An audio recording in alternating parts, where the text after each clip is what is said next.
Empty your mind, the waitress Empty said, your mind. the motivational story that changed the billionaire's life forever. What if the most powerful lesson you could ever learn came from someone you'd never think to listen to?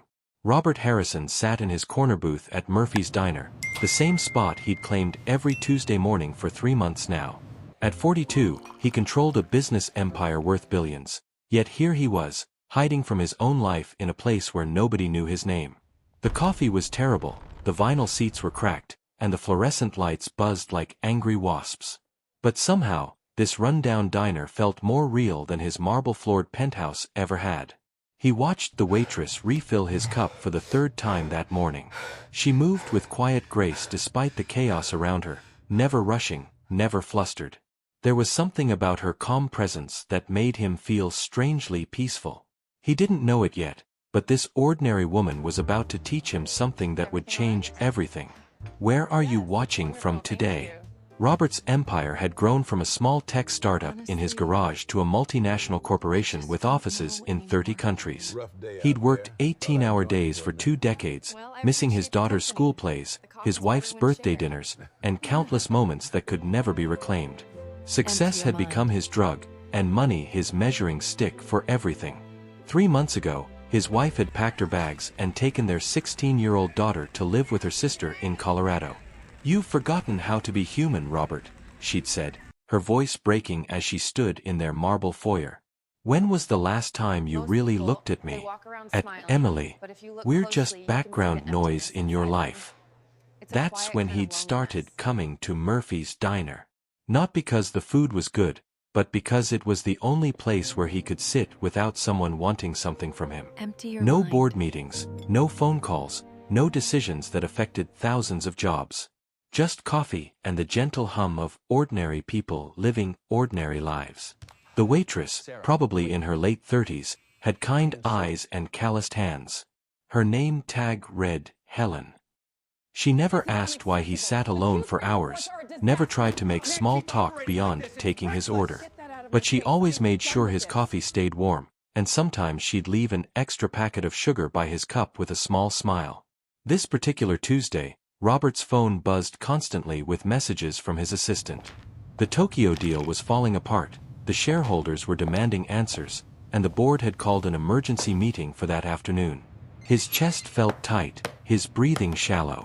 The familiar panic was setting in, the same feeling that had been consuming him for months. He watched Helen serve a table of construction workers, laughing at something one of them said. Her laughter was genuine, unforced. When was the last time he'd laughed like that? When was the last time he'd felt truly happy instead of just successful? As she walked past his table, she noticed his untouched breakfast getting cold. "Everything all right, honey?" she asked, her voice soft with genuine concern. It was such a simple question, but something about the way she asked it made Robert's carefully constructed walls begin to crack.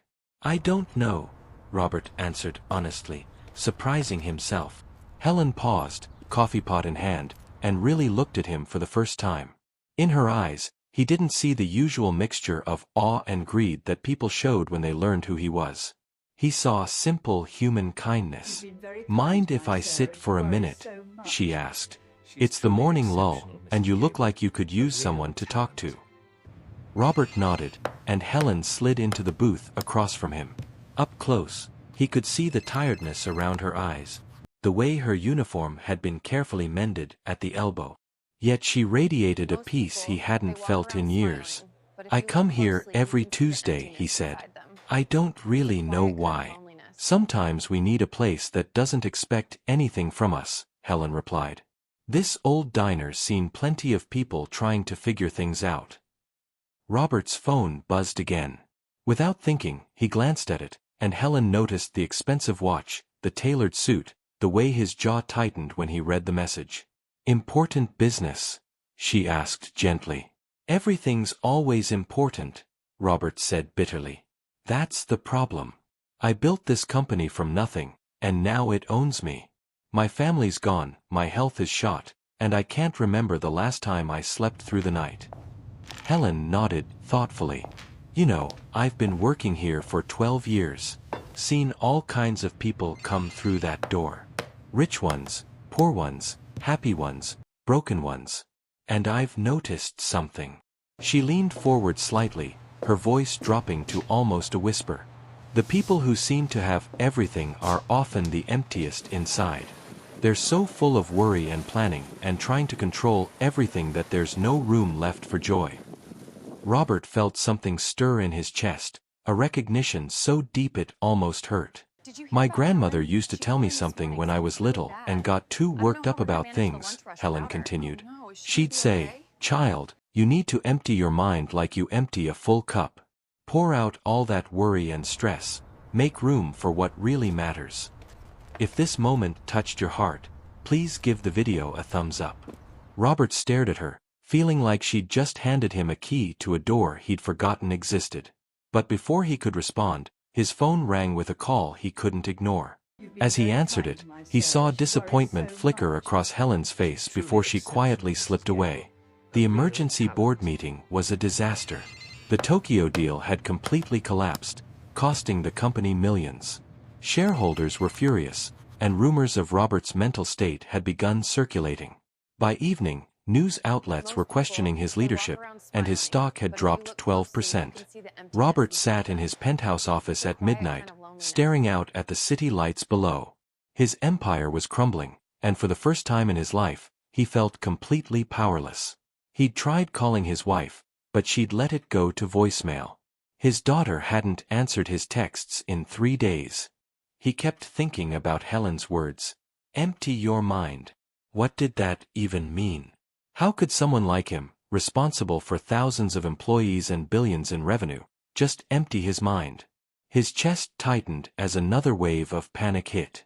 The familiar sensation of drowning in his own success washed over him.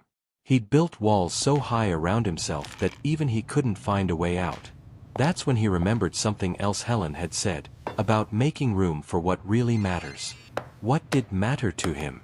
Really matter? The answer came like a punch to the gut, his daughter's laugh when she was little. The way his wife used to hum while making breakfast. The excitement he'd felt when he'd written his first line of code in that cramped garage 20 years ago. Somewhere along the way, he'd traded all of that for numbers on a balance sheet. His phone rang. It was his assistant with another crisis, another fire to put out. For the first time in 20 years, Robert let it go to voicemail. The next morning, he found himself back at Murphy's Diner, but this time something was different. Helen wasn't there. The other waitress, a younger woman with tired eyes, told him Helen had called in sick. "Is she all right?" Robert asked, surprised by the concern in his own voice. "She'll be fine," the waitress said. "She works 2 jobs to take care of her mom. Never complains, though. Helen's the strongest person I know." Robert felt something shift inside him. Here was a woman who probably earned more in a year than he spent on wine, yet she radiated a contentment he'd never known. She was taking care of someone she loved, finding purpose in service rather than accumulation. Have you ever faced something like this? Let us know in the comments. That afternoon, instead of going to another meeting, Robert drove to the small apartment building where Helen lived. Robert stood outside Helen's apartment door, holding a bag of groceries and medicine he'd picked up from the pharmacy. His hands shook slightly, not from nerves about business deals or board meetings, but from something more fundamental. He was about to do something purely kind, with no expectation of return. Helen answered the door in a faded robe, her face pale but surprised. What are you doing here?" "I heard you were taking care of someone," Robert said simply. "Thought you might need some help." Helen's eyes filled with tears. She led him inside to a small, clean apartment where her mother sat in a wheelchair by the window, watching birds at a feeder outside. The place was modest but filled with love, family photos, hand-knitted blankets, the smell of homemade soup. "Mom, this is Robert," Helen said. "He's a friend from the diner."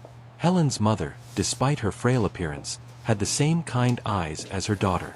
"Any friend of Helen's is welcome here," she said warmly. As Robert helped Helen prepare lunch, something extraordinary happened. For the first time in months, his mind went quiet. No stock prices, no board pressure, no constant noise of ambition and anxiety. Just the simple rhythm of chopping vegetables and listening to Helen tell stories about her mother's life. She raised 5 children on her own, Helen explained as she stirred the soup. Worked 3 jobs and never missed a school play or parent conference. Taught us that real wealth isn't what you have, but who you love and how you love them. Robert watched Helen's gentle care for her mother and finally understood what she'd meant about emptying his mind. It wasn't about abandoning responsibility, it was about clearing away everything unnecessary to make room for what truly mattered. "I think I'm beginning to understand," he said quietly. "About emptying the mind." Helen smiled. "It's not about having no thoughts. It's about choosing which thoughts deserve your energy. Love, kindness, gratitude, those fill you up in a different way." That evening, as Robert drove home, he made a decision that would change everything. He pulled over and called his wife, his voice breaking as he spoke. "I want to come see you and Emily. Not to convince you to come back, but to apologize. To show you I'm ready to learn how to be human again." If you've been enjoying this story, subscribe to our channel for more heartwarming tales. The real test would be whether 20 years of habits could be undone by one moment of clarity. 6 months later, Robert sat in a different corner booth at Murphy's Diner. This time, his 17-year-old daughter Emily sat across from him, telling him about her college applications while Helen refilled their coffee cups with a knowing smile. The transformation hadn't happened overnight. Robert had spent weeks in Colorado, learning to listen instead of lecture, to be present instead of productive. He'd taught Emily how to code, and she'd taught him how to laugh at silly movies. His wife had agreed to counseling, not to save their marriage, but to save their family. The business had survived his newfound boundaries. He'd hired a capable CEO and stepped back to focus on innovation rather than control. The company was actually doing better with his lighter touch, though his ego had taken months to accept that. "Dad," Emily said, interrupting his thoughts, "Helen was telling me about her nursing school applications. Did you know she's been saving up for years?" Robert looked over at Helen, who was wiping down tables nearby. She'd mentioned once that she'd always dreamed of becoming a nurse but couldn't afford the tuition while caring for her mother. After Emily left to meet friends, Robert approached Helen with an envelope. "I've been thinking about what you said, about making room for what matters," he said. "I'd like to help you with nursing school." Helen shook her head. "I can't accept."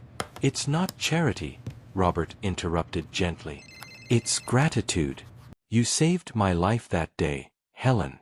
Not my business, not my career, my actual life. The life I'd forgotten I had." Helen's eyes filled with tears as she opened the envelope.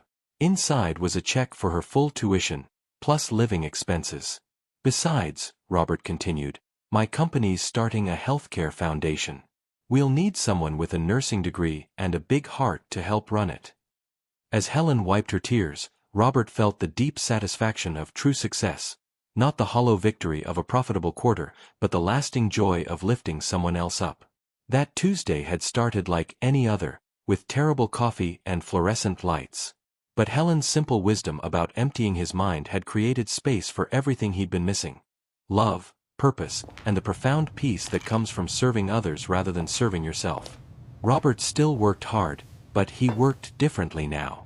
He'd learned the difference between being busy and being meaningful, between filling his life with achievements and filling it with joy. If you enjoyed this story, please remember to like, leave a comment with your thoughts, and subscribe for more heartwarming tales like this one.